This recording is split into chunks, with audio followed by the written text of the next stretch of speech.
guys, hiniwa ko na. So, ayan guys, tignan nyo. Very smooth. So, ayan, o, diba?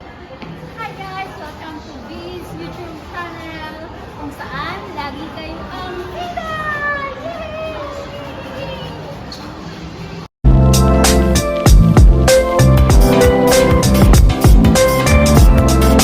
Ito nga pala yung aking egg. 4 po na itlog to. 4 eggs.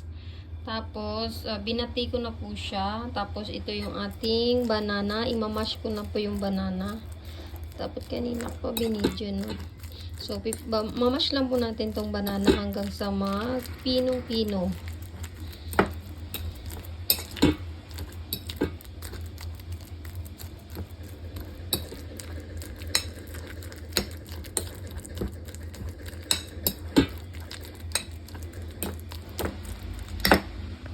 I-add ko na yung aking all-purpose flour. So, yan.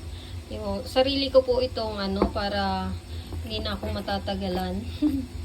Kasi nag-try na ako guys. As in, grabe. Ang sarap pala. So, ayan. Ihahalo ko lang siya. Bago ko to ihalo dito sa ating egg mixture.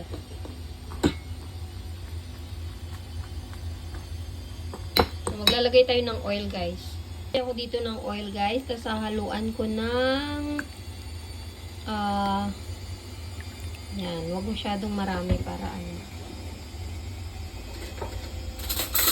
hahaluan natin itong egg natin guys, yung parang meringue natin para mas madali siyang ihalo bago mo siya ihalo dun sa maramihan. So i-mix lang natin ng gusto. Wala po itong, hindi po ako gagamit ng baking powder at saka baking soda. Yes. So, ayan guys, na-mix ko na siya. Ibabalik natin dito. Diba? So, ubusin lang natin.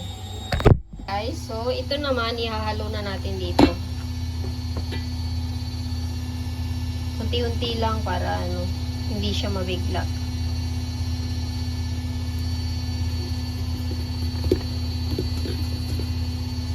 Ubusin natin to. Ayan.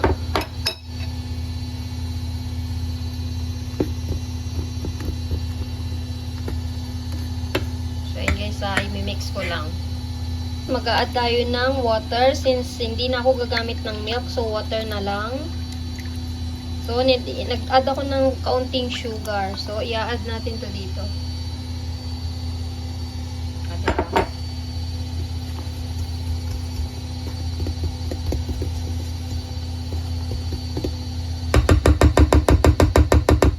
Gagamitin natin yung ating guys, machine para mas mabilis. Gagamitan ko ulit ng hand mixer para sigurado akong ma-mix well siya. Kaya lang tumatalsik eh. Pero dahan-dahan lang. Ay, tumatalsik.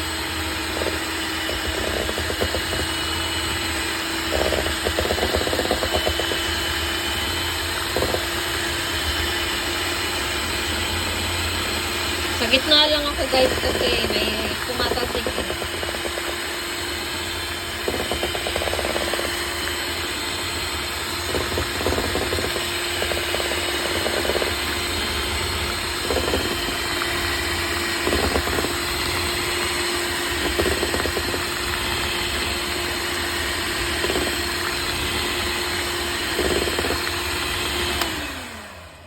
So, ayan guys. O, diba? Para gusto ko, hindi ko naman pinino yung ating banana. Gusto ko lang yung ating corn, all-purpose flour, ma-mix talaga siya. So, ayan, mayroon siyang mga, may residue pa rin siya ng mga ating banana. Kasi, para mas malasahan pa rin. O, diba? So, ayan guys, ilalagay na natin siya sa ating baking pan. So, ayan.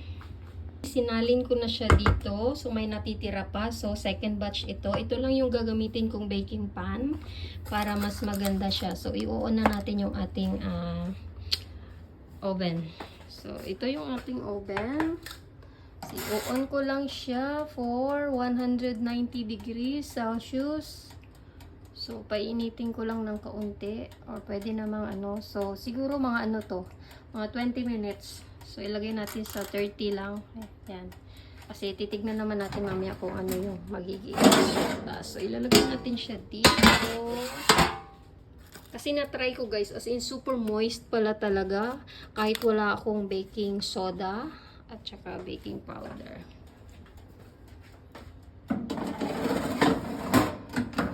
So, ayan na siya guys. See you later. Guys, yung ating banana cake.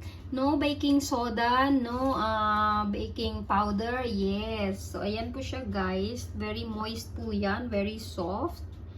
Yeah. Sobrang bango. So, mayroon pa ako isang batch. Bali, 2 batch yung ginawa ko. 3 saging lang yun ha, ginawa ko guys. So, ayan na siya. It's super super yummy. So, ayan, ipapakain natin to sa ating angels. See you tomorrow on our day off. So, ayan, nag-crack siya. Yung ginawa ko kahapon, hindi siya nag-crack. But, since kasi ito ay malaki siya, so, ayan. So, titikman natin ito mamaya. Guys, hiniwa ko na. So, ayan guys, tignan nyo. Very smooth. So, ayan, o, diba? Wala tong baking powder. No baking soda. O, ayan. It's perfect. It's still very, very hot. So, palalamigin lang natin bago takpan. Kasi ito ay ating babaunin. O, diba? Pure banana. So, ilalagay natin sa gilid yung iba.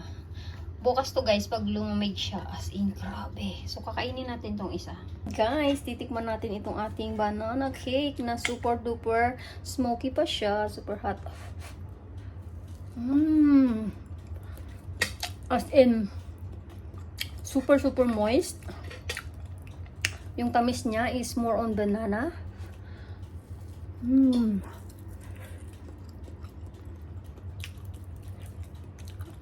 Ang soft. Kasi minsan pag may baking soda siya, medyo rough. Yeah, medyo rough. So, ito kasi, syempre, ginamitan natin ng hand mixer yung ating egg. So, parang ano pa siya. Alam mo yung nag-bubbles. Parang nag-meringue style, merengue. Kaya smooth siya. Mas pag lumamig pa ito mamaya, mas masarap. As in. Grabe. Ay! So, isang slice tayo ngayon kasi konti lang din yung ating ni-lunch. So, ito na yung ating lunch. May isang batch pa ako. Siyempre, maraming kakain ito. Diba, angels? Ang init, guys. Ang init.